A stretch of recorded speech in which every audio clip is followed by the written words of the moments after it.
Hi friends, welcome to my channel. ఈరోజు ఈ వీడియోలో నేను మీకు మనందరికీ ఎంతగానో ఇష్టమైన అదేనండోయ్ ప్రతి ఫంక్షన్స్లో, మ్యారేజెస్లో, బర్త్డేస్లో ఖచ్చితంగా పెట్టే స్వీట్ గులాబ్ జామ్ ఎలా చేయాలో చూపించబోతున్నాను. వీడియో స్కిప్ చేయకుండా లాస్ట్ దాకా చూసేయండి. కొంతమంది ఏంటంటే ఇలా పన్నీరు, కోవా అండ్ మిల్క్ పౌడర్తో ఈ గులాబ్ జామ్ని చేసుకుంటారు. నేను ఏంటంటే దీనికోసం ఎంటీఆర్ పౌడర్ యూజ్ చేస్తున్నాను. ఒక బౌల్లో ఎంటీఆర్ పౌడర్ వేసుకుని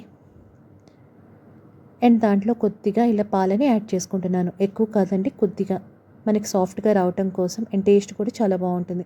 అండ్ కొద్దిగా వాటర్ యాడ్ చేసుకోండి. వాటర్ యాడ్ చేసుకుని ఇలా చపాతీ పిండిలాగా తడిపి పక్కన పెట్టుకోండి. ఇది మనకి ఏంటంటే ఒక 15 to 20 minutes దాకా మనం పక్కన ఉంచుకోవాలి. దాని తర్వాత 20 minutes అయిపోయిన తర్వాత ఇలా ఇందాక పక్కన పెట్టుకున్న పిండిని ఇలా చిన్న చిన్న బాల్స్ లాగా చేసి పక్కన ఉంచుకుందాం. ఇలా బాల్స్ లాగా చేయడానికి ముందు చేతికి గీ అప్లై చేసుకుని బాల్స్ లాగా చేయండి. ఈ లోపల ఒక ప్యాన్ తీసుకోండి. దాంట్లో ఇలా కొద్దిగా నూనెని యాడ్ చేసుకోండి. అండ్ ఈ లోపల మనం పక్కన ఒక బౌల్లో ఈ షుగర్ సిరప్ కోసం కొద్దిగా వాటర్ అండ్ దాంట్లో ఇలా ఇలాచి దంచి వేసుకుందాం. నేను 2 glasses ఆఫ్ షుగర్ వేసానండి. షుగర్ అంతగా ఇష్టపడిన వాళ్ళు 1 glass వేసుకోండి.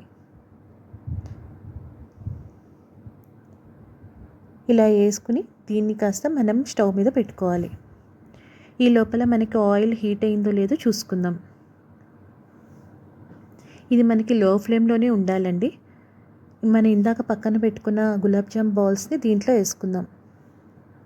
అది మనకి గోల్డెన్ బ్రౌన్ కలర్ రావాలి. మనకి వైట్ లాగా కనిపించకూడదు. షుగర్ సిరప్ కూడా మనకి తీగ పాకం దాకా అవసరం లేదండి. ఇలా గోల్డెన్ బ్రౌన్ కలర్ వచ్చిన బాల్స్ని మళ్ళీ ఇంకొద్దిసేపు వేయించుకోవాలి. లోపల కూడా కంప్లీట్గా కుక్ అవ్వాలి కాబట్టి. ఈలోపు మన షుగర్ సిరప్ కూడా రెడీ అయిపోయిందండి. దాంట్లో ఇందాక మనం ఇలా వేయించి పెట్టుకున్న బాల్స్ని దాంట్లోకి వేసేసుకుందాం. షుగర్ సిరప్లోకి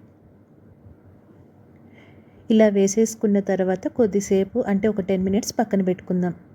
ఇది కొంతమంది ఏంటంటే ఇలా షుగర్ సిరప్తో అయినా తింటారు, లేదా దాంట్లో వెనీలా ఐస్ క్రీమ్ యాడ్ చేసుకుని కూడా తింటారు. ఇది మన ఇంట్లో ఉండే ఐటమ్స్తోనే చాలా ఈజీగా చేసుకోవచ్చండి. మనకి ఎక్కువ టైం కూడా పట్టదు. అండ్ ఇలా 10-15 minutes తర్వాత తీసుకుని సర్వ్ చేసుకోవటమే. అంతేనండి, టేస్టీ గులాబ్ జామ్ రెడీ అయిపోయింది. నా వీడియో కనుక మీకు నచ్చితే నా ఛానల్ని లైక్ చేయండి, షేర్ చేయండి అండ్ నా ఛానల్ని సబ్స్క్రైబ్ చేసుకోండి. మరిన్ని ఇంట్రెస్టింగ్ వీడియోస్ కోసం నా ఛానల్ని ఫాలో అవ్వండి. Thank you. Bye bye.